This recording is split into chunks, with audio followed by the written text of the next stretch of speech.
విజయనగరం అంటేనే ఎన్నో కళలకు కానాచి.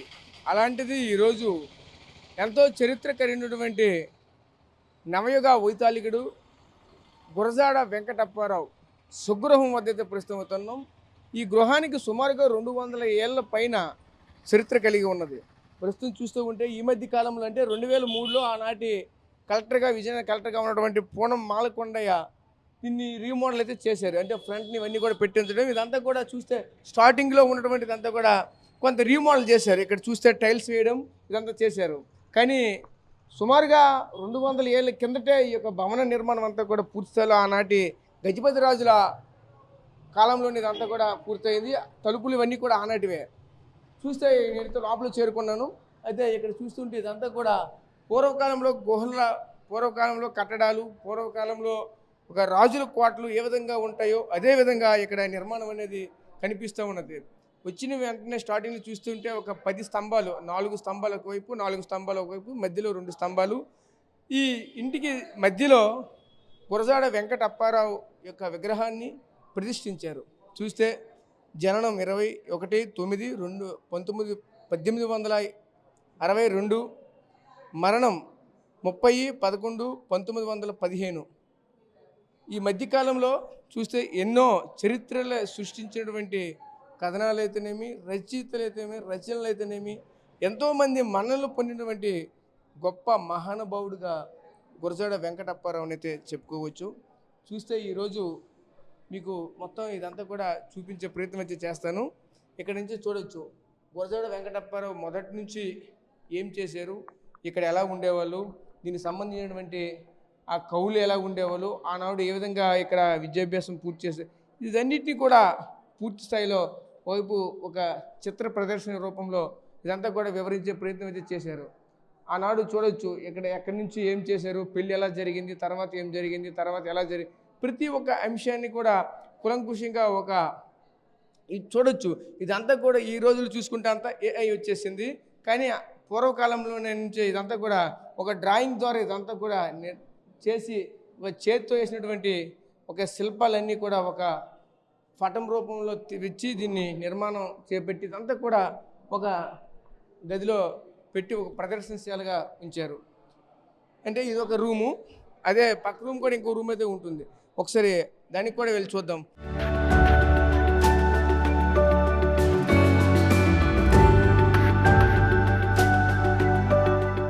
ఇక రచయితల సంఘాలకు సంబంధించినటువంటి వ్యక్తులంతా కూడా ఇక్కడ ప్రత్యేకించి మీటింగ్ పెట్టుకుని వాళ్ళు ఇక్కడ ప్రత్యేక సమావేశాలు కూడా ఏర్పాటు చేసుకున్నారు. చూడొచ్చు ఇక్కడ విజయనగరం జిల్లా రచయితల సంఘాలకు సంబంధించింది ఇక్కడ ప్రత్యేకంగా వాళ్ళకి అంటే ప్రతి ఒక్కరు ఎప్పటికప్పుడు ఇక్కడ మీటింగ్లు గడప జరుగుతూ ఉంటాయి. నిత్యము కూడా ఎవరో ఒకరు ఇక్కడ ఉంటుంటారు. చూడొచ్చు ఈరోజు ఇక్కడ చూస్తే ఇక్కడ ఉన్నటువంటి ఈ రచయితలకు సంబంధించినటువంటి వాళ్ళు ఒక కార్యక్రమం అయితే చేశారు. అదేవిధంగా ఆ గురజాడ వెంకటప్పారావు ఒక సమకాలీకులైనటువంటి ఎవరున్నారో వాళ్ళ తాలూకా ఫోటోలు ఇవన్నీ కూడా ఇక్కడ ప్రదర్శనగా పెట్టినటువంటి పరిస్థితి ఉంది. అయితే దీంతో పాటు ఒకసారి బ్యాక్ సైడ్ కూడా వెళ్ళి చూద్దాం. అప్పుడు పూర్వకాలంలో ఇక్కడ గృహం అనేది ఏ విధంగా ఉండేది, ఇక్కడ ఏమేమి చేసేవాళ్ళు, అది కూడా ఒకసారి మీకు చూపించే ప్రయత్నం అయితే చేస్తాను. చూడొచ్చు ఇక్కడ అంతా చూస్తూ ఉంటే ప్రస్తుత రోజుల్లో బ్యాక్ సైడ్ అంతా కూడా ఉన్నటువంటి బిల్డింగ్లన్నీ కూడా కారిడార్తో చాలా విశాలంగా ఉంటాయి. కానీ ఆ రోజుల్లోనే దీన్ని ప్రత్యేకించి ఒక ప్రహరీ కట్టి ప్రత్యేకంగా ఇవన్నీ కూడా మరుగుదొడ్లు అన్నీ కూడా ఇక్కడ కూడా ప్రత్యేకంగా ఏర్పాటు చేసుకున్నారు. కానీ ప్రతి ఇంటి ముందు కూడా ఆనాడు ఒక బావిలు ఉండేవి. ఆ బావి కూడా చూడొచ్చు ఇక్కడ కనిపిస్తూ ఉన్నది. భారీగా చాలా పెద్ద బావి, కానీ ఇందులో చుక్క కూడా వాటర్ లేకపోవడంతో కొంచెం బాధాకరమైన విషయం. ఎందుకంటే పూర్వకాలంలో ఉన్నటువంటి కాబట్టి ఇవన్నీ కూడా ఒక చరిత్ర కలిగినటువంటి కట్టడాలు పూర్తిగా ఈరోజు ఈ విధంగా అయిపోయాయి. ఒక విధంగా బాధ అనిపిస్తూ ఉంటుంది.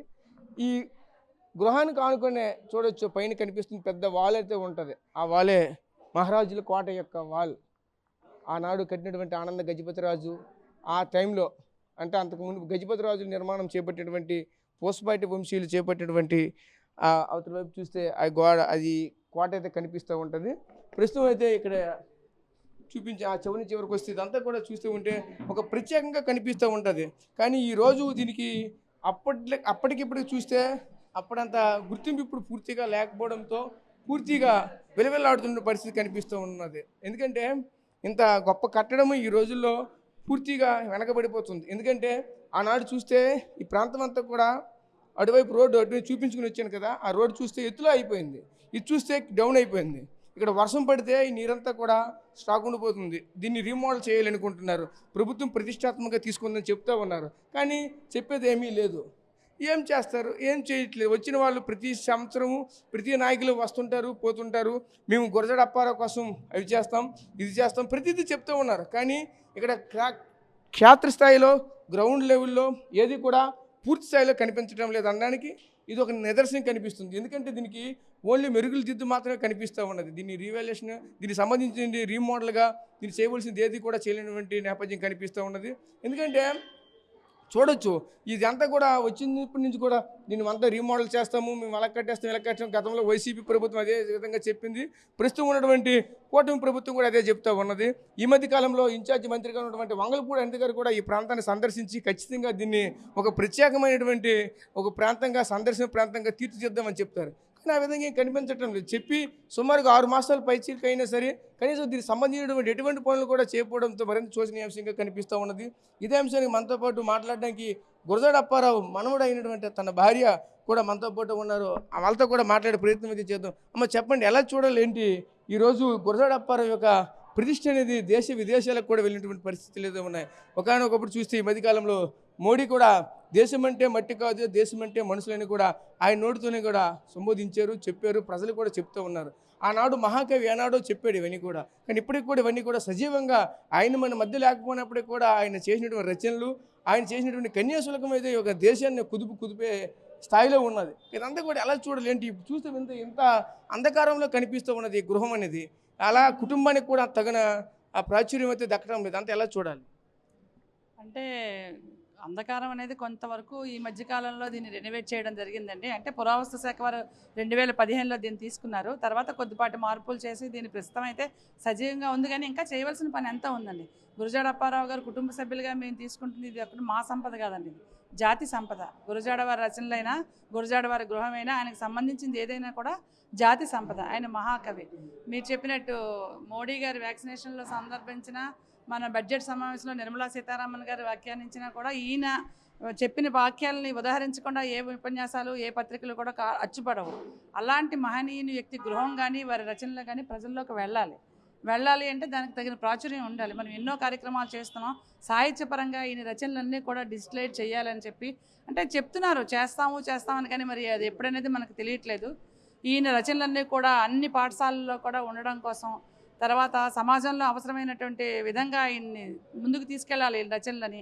అలాగే ఆయన నివసించిన ఇల్లు కానీ, దాన్ని కానీ మనం ఇప్పుడు బెంగాల్లోకి వెళ్తే మన రవీంద్రనాథ్ ఠాగూర్ది ఒక మ్యూజియంగా చేసి కొన్ని వేల కోట్లు ఖర్చు పెట్టి దాన్ని ఒక ఆదర్శంగా తీర్చిదిద్దుతున్నారు. అలాగే 100 సంవత్సరాలు అయినటువంటి రవీంద్రనాథ్ ఠాగూర్ కూడా ప్రధానమంత్రి ఆధ్వర్యంలో కూడా అక్కడ మనకి ఉత్సవాలు జరిగాయండి. మరి ఇప్పుడు మనకి ఆ స్థాయి మన గురజాడకి దక్కలేదనేది మరి కుటుంబ సభ్యులుగా మేమే కాదు, గురజాడ అభిమానులు, సాహితీవేత్తలు అందరూ కూడా ఆందోళన పడుతున్నారు.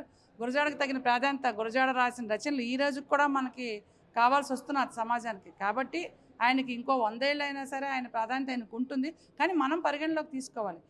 విజయనగరంలో గురజాడ వారి గృహం ఉంది. ఆ మొత్తం యావత్ దేశానికి ప్రపంచ కవుల స్థానంలో నిలవదగ్గ కవి. ఆయన ఇంటిని కానీ, ఆయన రచనలు కానీ సంబంధిత శాఖ వాళ్ళు పరిరక్షించి దాన్ని ముందుకు తీసుకెళ్ళి భావితరాల వాళ్ళకి స్ఫూర్తి కేంద్రంగా తీర్చిదిద్దాలని మేము కోరుకున్నాం. అయితే ఎంతసేపు గురజాడ కుటుంబ సభ్యులు అది లేదనో, ఇది లేదనో, ఇల్లు కావాలనో అడుగుతున్నారనే ప్రచారం అయితే వచ్చింది. కానీ దీనికి సంబంధించిన పనులు అయితే మాత్రం జరగలేదండి. మేము నోటెడ్ అయిపోయాం, కానీ పని మాత్రం అనుకున్నంత స్థాయిలో జరగలేదు. అదండి. మీరు చెప్పండి, వాళ్ళ మనవడుగా మీకు కూడా ఒక విధంగా చెప్పాలంటే ప్రభుత్వం నుంచి ఒక హానోరింగ్ కింద జీతం కావచ్చు, శాలరీ కావచ్చు వస్తూ ఉంది. గత కొన్నాళ్ళుగా పూర్తిగా మీకు అది కూడా రావడం ఆగిపోయింది. దీన్ని ఎలా చూడాలి? దీన్ని మీరు ఏ విధంగా చూస్తున్నారు? మరి మీ పోషణ ఎలా? మీరు ఇప్పుడు ఏమీ లేనటువంటి పరిస్థితి, ఏమీ ఇప్పుడు అలాగనే వయసు కూడా మితిమీరింది, ఏమీ చేయలేనటువంటి పరిస్థితి. ఇప్పుడు మీ పరిస్థితులు ఎలా ఉన్నాయి? మీ కుటుంబ నేపథ్యం ఏంటి ఇప్పుడు? అంటే గురజాడ అప్పారావు గారి గృహాన్ని సంరక్షకుడి బాధ్యతగా 2013లో అప్పటి ప్రభుత్వం నాకు 12,500 రూపాయలకు వేతనంతో నియమించారు. ఆ తర్వాత దాన్ని 20,000 చేశారు. మన గత సంవత్సరం సెప్టెంబర్ నుంచి మేము మీకు 60 ఇయర్స్ దాటిపోయి, అందుకని మీకు రిటైర్ చేస్తున్నామని మా కాగితం ఏమీ రాలేదు, తీశారు. మేము విజయవాడ వెళ్ళి కనుక్కుంటే సంప్రదిస్తే మీరు అందరి ఎంప్లాయీస్ లాగా మీకు కూడా 60 ఏళ్ళు వచ్చాయి కాబట్టి మేము రిటైర్ చేస్తున్నారని చెప్పారు. చెప్తే మేమేమంటామంటే గౌరవ వేతనంగా ఇవ్వండి, దాని గౌరవ వేతనం చేయండి, అదే జీవనాధారం అని చెప్పి అందరినీ అందరినీ కలిసి సంప్రదించి దానికి సంబంధించిన కాగితాలు కూడా సమర్పించాం.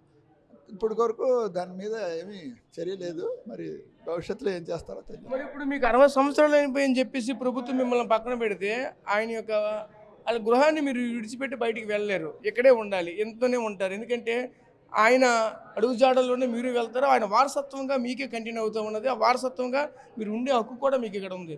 మీకు ఒక వయసు పెరిగిందని చెప్పేసి అక్కడ యాజ్ పర్ గవర్నమెంట్ రూల్ ప్రకారంగా మీకు ఇవ్వకూడదని చెప్తే దానికి సంబంధించి చాలామంది ఉన్నారు మళ్ళీ తర్వాత తీసుకున్నాం. అటువంటి విధంగా మిమ్మల్ని ఏమైనా మళ్ళీ తీసుకున్న ఆలోచనలు ఏమీ లేదంటారా? అటువంటి విధంగా మీకు చెప్పలేదా? ప్రభుత్వం ఇంకా దాని గురించి స్పందించలేదు. మన ఈనాడు వార్తాపత్రికలో కూడా వ్యాసం వచ్చింది పెద్దది. అయితే నేను ఆ రోజు నుంచి ఈ రోజు వరకు కూడా జీతం ఇచ్చినా ఇవ్వకపోయినా ఇక్కడే ఉండి వచ్చిన వాళ్ళందరికీ గురించి ఆయన గురించి ఎక్స్ప్లెయిన్ చేస్తున్నాను. దీని ఎంత తొందరగా దీని మీద చర్యలు తీసుకుంటే అంత మంచిదని భావిస్తున్నాను. అవును, మిమ్మల్ని కూడా వచ్చిన వాళ్ళు కూడా మిమ్మల్ని చూడడానికి, ఎందుకంటే ఆయన కుటుంబం ఆయన వంశపర్యంగా మీరు ఉన్నారంటే మిమ్మల్ని కూడా వచ్చే వాళ్ళ సందర్శకులు కూడా మిమ్మల్ని కూడా గొప్పగా చూస్తారు. వాళ్ళ యొక్క కుటుంబం వాళ్ళ యొక్క వంశం ఇక్కడ ఉన్నదంటే గొప్ప విషయమే. మరి మీకు కూడా దాన్ని తగ్గట్టుగా పెట్టాలి కదా. ఇప్పుడు ఆయన చెప్తుంటే పూర్తిస్థాయిలో మాట్లాడలేకపోతున్నారమ్మా, మీరు ఏం చెప్తారు దీనికి? ప్రభుత్వం ఈ విధంగా విడిచిపెడితే ఎలా? దీనికి ప్రభుత్వాన్ని మీరు ఏం చెప్పాలనుకుంటున్నారు? ఏం చెప్తామండి, వారసులుగా మేము ఇక్కడే ఉండి మనుగడ చేయాలని చెప్పి నిర్దేశించింది కూడా ప్రభుత్వం. ఎందుకంటే మాకు గురజాడ గురించి తెలిసిన విషయాలన్నీ కూడా గత 20 సంవత్సరాల నుంచి వచ్చిన వాళ్ళందరికీ కూడా ఒక గైడ్లుగా పనిచేస్తున్నాం. ఆయనకి గత సెప్టెంబర్ నుంచి జీతం ఇవ్వకపోయినా ఏ రోజు మేము ఇంట్లో కూర్చోలేదు. మా జీవితాశయమైనటువంటి గురజాడ గృహ పరిరక్షణే మా బాధ్యతగా మేము ఇక్కడికి వచ్చి వెళ్తున్నాం. సరే, ఒక 10 సంవత్సరాలైనా మేము ఉంటాం, తర్వాత మేము వెళ్ళిపోయినా దీని పరిస్థితి ఏంటి? దీనికి ఒక స్టాఫింగ్ ప్యాటర్న్ వేసి మేమున్న నాళ్ళు మేము ఉంటాం, తర్వాత వాళ్ళు వచ్చి దీన్ని నడిపే విధంగా భావితరాలకి ఈ గృహం ఉండేలాగా మేము చెప్తున్నాం. అయితే ఆర్టికల్స్ ఎవరు స్పందించలేదనడానికి లేదు. ప్రస్తుతానికి ఈ ఫైల్ ఎక్కడుందో ఏంటో మనకైతే తెలీదు. పెద్దలందరూ కూడా ఈ విషయంలో సానుకూలంగా ఉంటారని మేము అనుకుంటాం. ఎందుకంటే గురజాడ వారికి ఉన్నటువంటి గౌరవం అలాంటిది. ఆ గౌరవాన్ని గుర్తించి మా వారికి కూడా అన్యాయం జరగదని నేను తలుస్తున్నాను.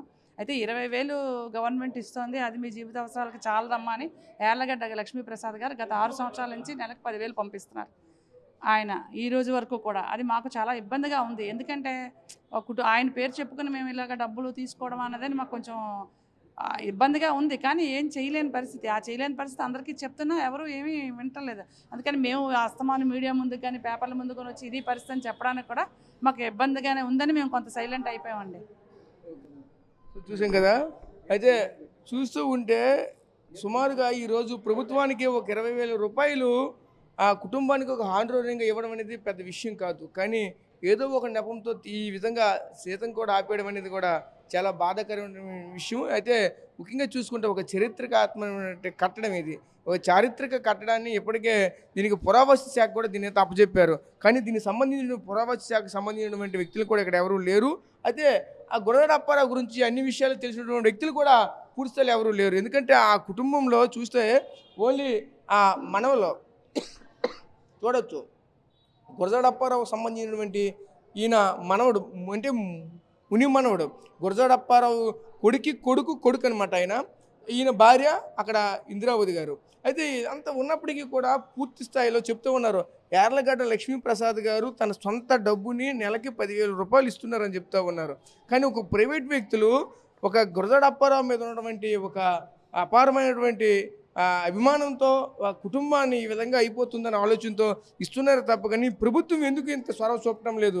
చూస్తే ఆ కుటుంబం కూడా ఈరోజు చిన్న భిన్నం అయిపోయినటువంటి పరిస్థితి. అయితే మరికొన్ని రోజులు చెప్తున్నారు, ఆవిడ మాటలు కూడా మనం చెప్తూ ఉన్నారు, మేమైతే కొన్నాళ్ళే ఉంటాం, తర్వాత చెప్పేవాళ్ళు ఎవరు ఉంటారు? దీనికి సంబంధించి ఒక ప్రత్యేకమైనటువంటి ఒక సిస్టాన్ని ఇక్కడ పెట్టి పర్మనెంట్గా ఎవరు వచ్చినా సరే వాళ్ళకి అదే విధంగా కొనసాగే విధంగా చేస్తే బాగుంటుందంటూ కూడా చెప్తూ ఉన్నారు.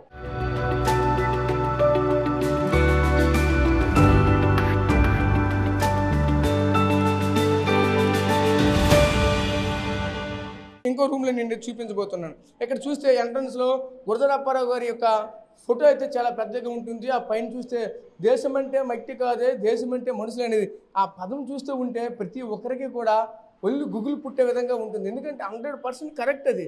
దేశం అంటే మట్టి కాదు, మరేమిటి దేశం అంటే మనుషులోయ్. చాలా చిన్న పిల్లల నుంచి పెద్దవాళ్ళకు కూడా ఉత్తేజం కలిగించేటువంటి అటువంటి పదాలు కలిగినటువంటివి అక్కడ ఉన్న. దేశం అంటే దేశ ప్రధాని నరేంద్ర మోడీ నోటి నుంచి కూడా వచ్చినటువంటి పదాలు అవే.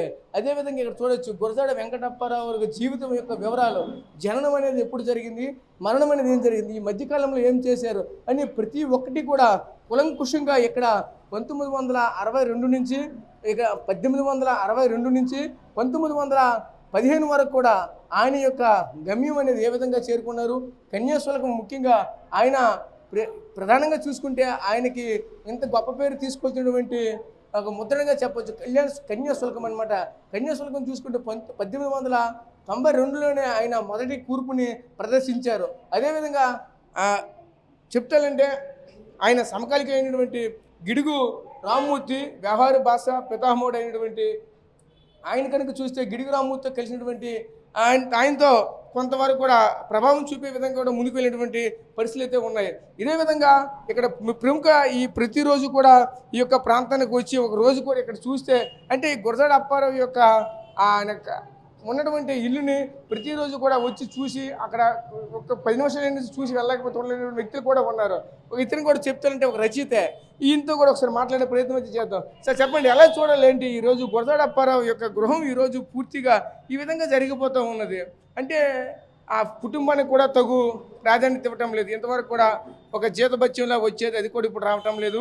యార్లగడ్డ లక్ష్మీప్రసాద్ గారు అంతా 10,000 పంపిస్తున్నారు అంటే వాళ్ళు చెప్తూ ఉన్నారు. ఈరోజు ప్రభుత్వం చేస్తున్న వైఖరిని ఏ విధంగా చూడాలి, ఈ యొక్క గృహాన్ని మరింత ప్రాధాన్యత తెచ్చే విధంగా ప్రజలు తీసుకుని వెళ్ళాలంటే ప్రభుత్వం ఎటువంటి చర్యలు తీసుకోవాలి ఏంటిది? గురజాడ అప్పారావు గారి గృహాన్ని ఆర్కియాలజీ డిపార్ట్మెంట్ వారు స్వాధీనం చేసుకున్నారు. వారి ఆధీనంలో ప్రస్తుతం ఈ గృహం ఉంది కాబట్టి దీనికి సంబంధించిన విషయాలన్నీ కూడా ఆర్కియాలజీ డిపార్ట్మెంట్ పురావస్తు శాఖ వారు చూస్తున్నారు. లేకపోతే ఆర్కియాలజీ డిపార్ట్మెంట్ ఎక్కడో ఉంటుంది కాబట్టి స్థానిక ప్రభుత్వ సంస్థలకి ఈ బాధ్యతలు అప్పగించారు. వాళ్ళు ఇక్కడ ఈ అన్ని విషయాలు చూస్తున్నారు. గురజాడ అప్పారావు గారి వారసులు మునిమనుడు భార్య ఇక్కడ చూడడం మనకి కనిపిస్తున్నారు. ఇక్కడే ఉంటున్నారు వాళ్ళు. దీన్ని చూసుకుని వాళ్ళని అవుట్సోర్సింగ్ స్కీమ్లో వాళ్ళిద్దరిని కూడా ఇక్కడ అపాయింట్ చేయడం జరిగింది.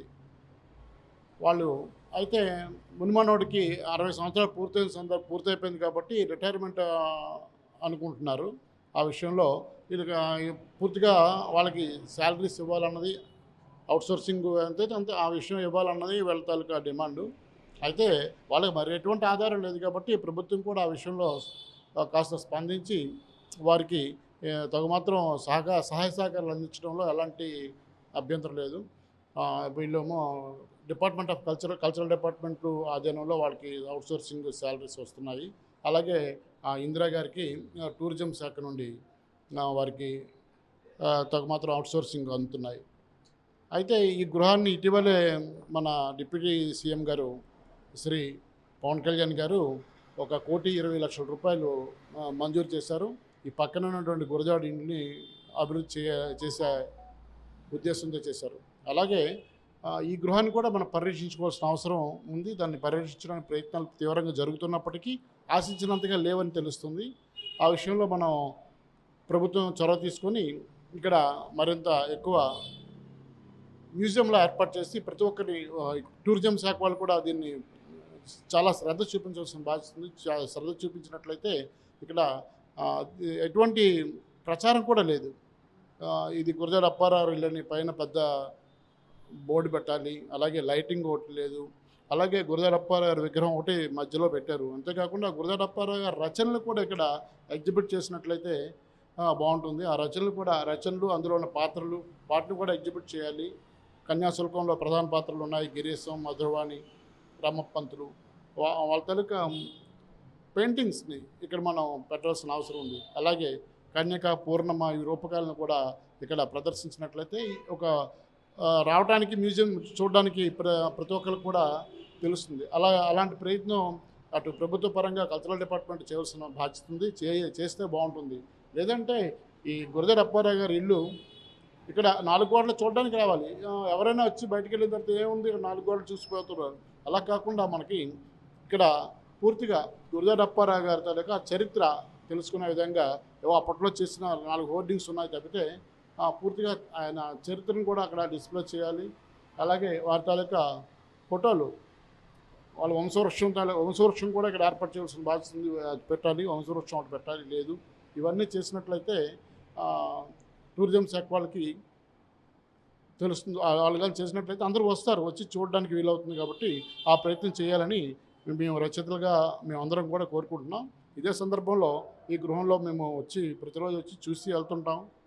అలాగే ఇక్కడ ఒక విజిటింగ్ రిజిస్టర్ కూడా ఉంది. మొన్ననే అసెంబ్లీ నుంచి అక్కడ సెక్రటరీ గారు వచ్చారు, వారు కూడా చూశారు మన గురజాడ గృహాన్ని. చాలామంది రోజు అధికారులు వస్తుంటారు. అలాగే మొన్ననే కోట శంకర్రావు సినిమా ఆర్టిస్టు, ఆయన వచ్చారు, చూసి వెళ్ళారు. అలాగా ప్రతి ఒక్క ఎవరు వచ్చినా సరే మేము దగ్గర నుండి తీసుకొచ్చి ఇక్కడ గురజాడ గృహాన్ని చూపిస్తున్నాం. మరి ఇలాంటి ప్రయత్నం ఇంత జరుగుతున్న గురజాడ అప్పారావు మీద ఎంతో గౌరవం, భక్తి అన్నీ ఉన్నప్పుడు మరి ప్రభుత్వం కూడా ఆ ప్రయత్నం చేసినట్లయితే ఇక్కడ అన్ని విషయాలు కూడా చాలా అందరికీ అందుబాటులో ఉన్నట్లయితే చూడడానికి ప్రతి ఒక్కరికి అవకాశం ఉంటుంది. దాంతో మరింత ప్రచారం జరిగి గురజాడ అప్పారావు తన గొప్పతనాన్ని మనం 10 మందికి తెలియజేసిన వాళ్ళు అవుతాం. నిజానికి ఇలాంటి ప్రయత్నాలు మిగతా చోట్ల బాగా అవుతున్నాయి, కానీ మన ప్రాంతంలో మాత్రం చాలా మందకొడిగా ఉన్నాయి. రేపు సెప్టెంబర్ 21 మహాకవి గురజాడ అప్పారావు గారి తాలూకా జన్మదినం. ఈ సందర్భంగా ఇక్కడ విజయనగరంలో నవయువ ఆర్ట్స్ అనే ఒక పెద్ద సంస్థ నుంచి ఇప్పటికీ 9 సార్లు కన్యాశుల్కం నాటకం ప్రదర్శన చేసాం, సంపూర్ణంగా 8 గంటలు. ప్రస్తుతం కాకినాడలో మా ప్రదర్శన రేపు సెప్టెంబర్ 20న ఏర్పాటైంది. కాకినాడలో మేము ప్రదర్శన చేయడానికి పూర్తి సన్నాహాలు ఇక్కడ చేసుకుంటున్నాం. ఇక్కడ ఇటీవలే మేము ఈ కన్యాశుల్కం నాటకం విజయనగరంలో ప్రదర్శించడానికి ప్రభుత్వం వారిని మేము కోరాము.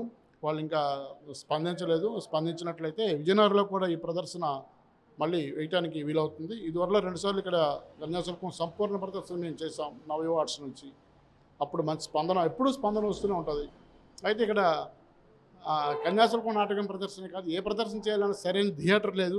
ఆ థియేటర్ని కూడా ప్రభుత్వం ఇక్కడ చొరవ చూపి మంచి థియేటర్ కూడా ఏర్పాటు చేసినట్లయితే ఈ సంస్థలన్నీ కూడా ఈ కల్చరల్ యాక్టివిటీస్ని బాగా చేసి ఇక్కడ ప్రజలందరికీ కూడా అవేర్నెస్ చేయడానికి చాలా అవకాశం దొరుకుతుంది. కాబట్టి ప్రభుత్వాన్ని ఒక కళాకారులుగా, రచయితలుగా మేము అందరూ కోరుకునేది సాహిత్య కార్యక్రమాలు నిర్వహించుకోవడానికి కానీ, ఈ కళారూపాలు ప్రదర్శించడానికి కానీ మాకు ఇక్కడ ఒక మంచి ఆడిటోరియంని నిర్మించాలని కోరుకుంటున్నాను. నమస్కారం.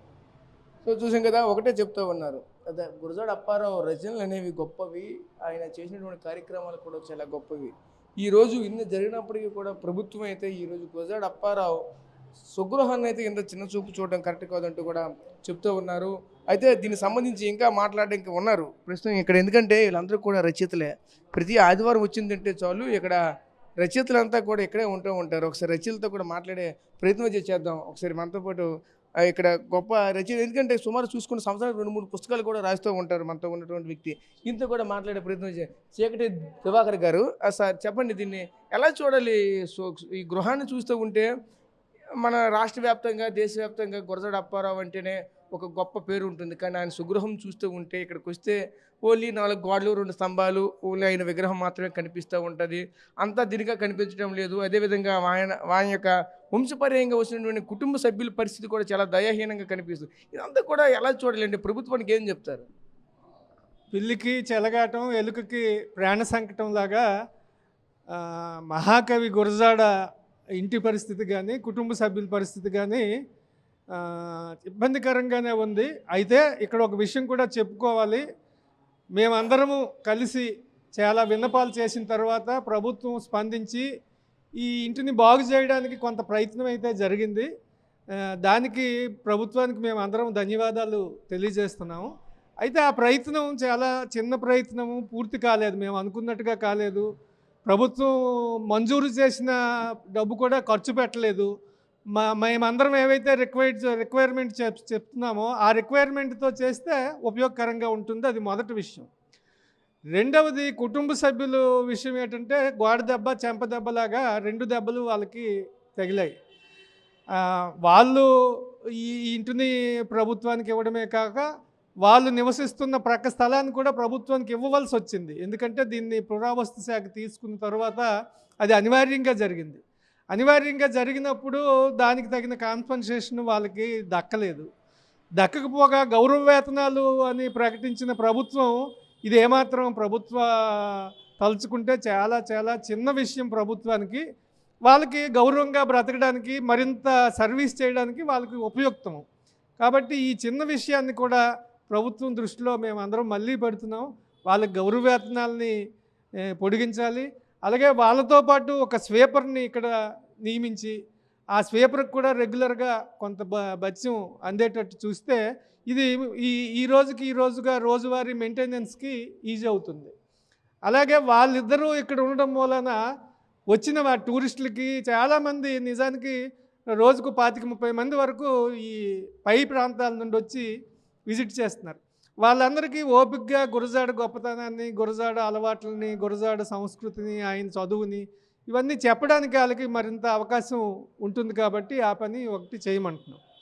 రెండవది, ప్రక్కనున్న స్థలం చాలా చిన్న విషయం. నేను మొదట చెప్పినట్టుగా ప్రభుత్వానికి చాలా చిన్న విషయం. ఆ బిల్డర్కి మనకి ప్రభుత్వానికి మధ్యన ఉన్న చిన్న తగు పరిష్కారం కాక అది అన్యాక్రాంతమై ఉంది. అక్కడ పబ్లిక్ ల్యాబొరేటరీగా నేటికి కొనసాగుతుంది. గురజాడింట్లో ఆ దుర్గంధం ప్రతిరోజు మాకు మేము వాసన చూడవలసి వస్తుంది. కాబట్టి దాన్ని పరిరక్షించాలి. ఆ స్థలంలో ఒక ఆడిటోరియం, విజయనగరానికి సాంస్కృతిక రంగంలో ఉన్న ఏకైక ఆడిటోరియం పాడైపోయింది, ఆనంద్ గజపతి ఆడిటోరియం. అది పాడైపోయిన తర్వాత కనీసం ఇలాంటి మినీ ఆడిటోరియాలు కానీ ఉంటే ఈ కళారంగానికి, సాహిత్య రంగానికి చాలా ఉపయుక్తంగా ఉంటుంది. అలాగే గురజాడ ఔన్నత్యాన్ని చూడడానికి వచ్చిన వాళ్ళు, తెలుసుకోవడానికి వచ్చిన వాళ్ళు ఈ ప్రాంగణం తయారు చేస్తే ఆ ప్రాంగణంలో ఆయన తాలూకా జ్ఞాపకాలు, ఆయన తాలూకా రచనలు, ఆ రచనల తాలూకా స్కిట్స్లు కానీ, చిన్న చిన్న మినీ డ్రామాస్ కానీ, వీడియోస్ కానీ ప్లే చేయడం ద్వారా ఒక మంచి వాతావరణాన్ని సృష్టించి భావితరాలకి గురజాడ కానీ, గురజాడ తరువాత వచ్చిన వారసుల తాలూకా అభ్యుదయకరమైన, ప్రగతిశీలమైన ఆలోచనలు తీసుకొచ్చి దేశభక్తిని, తర్వాత ప్రజల పట్ల ప్రేమాభిమానాలను పెంపొందించడానికి అవసరం ఉంటుంది. కాబట్టి ఈ చిన్న విషయాన్ని ప్రభుత్వం పట్టించుకొని ఈ కోరిక తీరిస్తే విజయనగర ప్రజలకే కాదు, తెలుగు నాట ఇది ఒక మంచి జ్ఞాపకంగా ఉండిపోతుందని మనం చేస్తున్నాం. ఇంకా చూస్తే ఇక్కడ మహిళా రచయితలు కూడా ఉన్నారు. ఒకసారి వాళ్ళతో కూడా ఎలా చూడాలి ఏంటి ఈరోజు మన దేశవ్యాప్తంగా గర్వపడే విధంగా ఉన్నటువంటి ఈరోజు గురజాడ అప్పారావు స్వగృహాన్ని ఈరోజు ఈ విధంగా ఉంచడం ఎలా చూడాలి? చెప్తూ ఉన్నారు ఆ ఫ్యామిలీకి కూడా తీవ్ర అన్యాయమే జరిగిందని చెప్తూ ఉంటే నాకైతే తెలియదు, ఇప్పుడు అని చెప్తే నాకు తెలిసింది. ఇది ఎలా చూడాలి? ఇదంతా కూడా ప్రభుత్వం తెలుసుకుంటే చాలా చిన్న విషయం. ఏం చెప్పాలనుకుంటున్నాను? అందరికీ నమస్కారం అండి. నా పేరు భోగరాజు సూర్యలక్ష్మి. ఇప్పుడు గురజాడ వారి ఇంటి దగ్గరే ఉన్నాము. దీన్ని ఇక్కడ ప్రజలందరూ, మేమందరం కూడా ఒక దేవాలయంగా భావించి వారి ఇంట్లో అడుగు పెడితే చాలు అన్న ఉద్దేశంతో మేము వస్తుంటాం. రెగ్యులర్గా వచ్చేవాళ్ళం మేము కూడా ఒకళ్ళం. మాకు ఎవరు విదేశాల నుంచి కానీ, మన ఆంధ్ర రాష్ట్రంలో ఎక్కడి నుంచి ఎవరు వచ్చినా కానీ, సాంస్కృతిక రంగానికి కావాల్సిన వాళ్ళైనా, సాహిత్య రంగాన్ని ప్రముఖులైనా ఎవరు వచ్చినా ముందు గురజాడ వారి ఇంటికి వెళ్దామండి అంటారు. అంటే అక్కడ దాని తాలూకా వాల్యూ, ఆయన రచనలు ఈ రోజు కూడా కన్యాశుల్కం నాటకం అనండి అందరం ప్రదర్శిస్తున్నాము అని అంటే ఆ రచనల తాలూకా దానివల్ల ఆయన తాలూకా పేరు ప్రఖ్యాతుల్ని, ఆయన యొక్క దేశభక్తి గీతాన్ని అందరం మనం ఆలపించడం అన్నీ చేస్తున్నాము. ఆ విధంగా ఎవరొచ్చినా మేము తీసుకురావడం జరుగుతున్నది. ముందు అదే అడుగుతారు ఎవరొచ్చినా సరే, గురజాడ వారి ఇల్లు ముందు మాకు చూపించండి అని. అంటే దాని తాలూకా ఔన్నత్యం ఎంతవరకు ఉందో మనం గమనించవచ్చు. అయితే ఇక్కడికి వచ్చిన తర్వాత కొంతమంది మాతో డైరెక్ట్గానే చెప్తున్నారు, అయ్యో ఇంత పవిత్రమైన దేవాలయం లాంటి ఇల్లు ఇంకా నీట్గా ఉండి ఒక మాన్యుమెంట్ లాగా మనం దాన్ని తయారు చేయగలిగితే అది చాలా బాగుంటుందని మా ఉద్దేశం. దాంట్లోనే ఆయన రచనలకు సంబంధించినవి కానీ, ఆయన ఫోటోలు ఒక ఎగ్జిబిషన్ లాగా లేకపోతే ఒక చిన్న వీడియో లాగా పెట్టి వేయడం కానీ, దేశభక్తి గీతాన్ని అలా ప్రతి నిమిషం అలా చాంటింగ్ లాగా రావడం, ఇదంతా వస్తే వచ్చిన వాళ్ళకి కూడా మనం ఇప్పుడు వివిధ ప్రదేశాలకు వెళ్ళినప్పుడు అక్కడ మాన్యుమెంట్స్ కొన్ని చూస్తున్నాం అందరూ, పర్యాటకులందరూ. దాంట్లో ఏంటంటే చాలా బాగా పరిరక్షణ చేస్తున్నారు. అలాగా గురజాడ వారి ఇంటిని కూడా తీర్చిదిద్దితే బాగుండు అనేసి మా అభిప్రాయం. కొంచెం నీట్నెస్ అది కూడా మీరు గమనిస్తే దానికి కూడా ఒక పర్టికులర్గా ఒకరిని అపాయింట్ చేసి దాన్ని చూడడం, అది వాళ్ళు వచ్చిన వాళ్ళకి మాత్రం గురజాడ వారసులైనటువంటి ఇందిర గారు, ప్రసాద్ గారు చాలా చక్కగా చెప్తారు అందరికీ. అదొక్కటే కాదు, చూడగానే మనకి కళ్ళకు కూడా విందుగా ఉంటే ఆనాటి స్మృతుల్ని ఒక్క నిమిషం మన జ్ఞాపకం వచ్చినట్టు కనుక మనం చేయగలిగితే బాగుంటుందని నా అభిప్రాయం. అంతేకాకుండా ఈ పక్కన ఈ ప్లేస్ ఏదైతే ఉందో దాన్ని చాలా రకాలుగా వాడేసుకుంటున్నారు. దానివల్ల బ్యాడ్ స్మెల్ కూడా వస్తుంది. దాన్ని ఒక ఆడిటోరియం లాగా, మినీ ఆడిటోరియం లాగా కడితే అక్కడ వీళ్ళ రచనలు కాదు, ఎవరైనా సరే అన్ని రంగాల వాళ్ళకి అదొక ఉపయోగకరంగా ఉంటుందని నా అభిప్రాయం అండి. ఈ విధంగా తీసుకోవడం, తర్వాత వాళ్ళ ఇప్పుడే నాకు తెలిసింది వాళ్ళ జీవన వృత్తి ఏదైతే ఉందో అది కొంచెం రాలేదన్న అంటున్నారు. ఆ విషయంలో కూడా కొంచెం ఎవరైనా చర్యలు తీసుకుంటే బాగుంటుంది. ముందుగా ఇది సుందరీకరణకు చక్కగా చేసి మనం వచ్చిన వాళ్ళకి అందరికీ మన గురజాడ వారి గొప్పతనాన్ని మనం చెప్పుకుంటే బాగుంటుంది. నమస్కారం. సో చూసాం కదా, ఇక్కడ కవులు ఉన్నటువంటి రచయితలు కూడా ఒక విధంగా గురజాడ అప్పారావు గారి ఇల్లు ఈ విధంగా ఉందంటే బాధగానే ఉందంటూ కూడా చెప్తూ ఉన్నారు. ఇల్లు చూసినా సరే కనీసం మెయింటైన్ చేయలేనటువంటి పరిస్థితి, ఎందుకంటే ఆ కుటుంబ సభ్యులకి పూర్తిగా గౌరవవేతం ఇవ్వలేనటువంటి పరిస్థితి, అలాగే కనీసం ఒక స్లీపర్ పోస్ట్ కూడా లేనటువంటి పరిస్థితి అంటే చెప్తూ ఉన్నారు. ఏదేమైనా సరే ఈరోజు ఈ గురజాడ అప్పారావు స్వగృహం వద్ద అయితే ఈరోజు ఉన్నటువంటి ఈ గ్రౌండ్ రిపోర్ట్లో ఎన్నో విషయాలు అయితే తెలుసుకున్నాం. గురజాడ అప్పారావు జననం నుంచి మరణం వరకు ఏం చేశారు, ఎలా ఉన్నారు, ఆ యొక్క నేపథ్యము, దాని తర్వాత వచ్చినటువంటి ఈ యొక్క ఇల్లు పరిస్థితి ఎలా ఉంది, ప్రస్తుతం ఉన్నటువంటి పక్కనే గురజాడ కుటుంబం కూడా పక్కనే నివాసం ఉండేవాళ్ళు, అది తీసి పూర్తిగా వేరే స్థలానికి వెళ్ళిపోవడం, ఇదంతా కూడా చూస్తూ ఉంటే ప్రభుత్వానికి చిన్న విషయమే. ఇప్పటికైనా ప్రభుత్వ అధికారులు ప్రభుత్వం జోక్యం చేసుకుని దీన్ని ఒక సుందరీకరణ రూపంలో తయారు చేస్తే మరింత బాగుంటుందంటూ కూడా ఆ కవులు రచయితలు చెప్తున్నారు. ఎవరైతే ఆ యొక్క మనవడు గురజాడ అప్పారావు మనవడు ఎవరైతే ఉన్నారో ఆయనకు కూడా రావాల్సినటువంటి జీతభత్యాలను కూడా వచ్చే విధంగా చర్యలు తీసుకునే విధంగా ముందుకు వెళ్ళాలని చెప్తూ ఉన్నారు. ప్రస్తుతం ఇది గురజాడ అప్పారావు ఇంటి వద్ద ఉన్నటువంటి తాజా పరిస్థితి. కెమెరా పర్సన్ నాయుడుతో రాజేష్, RTV, విజయనగరం జిల్లా నుంచి.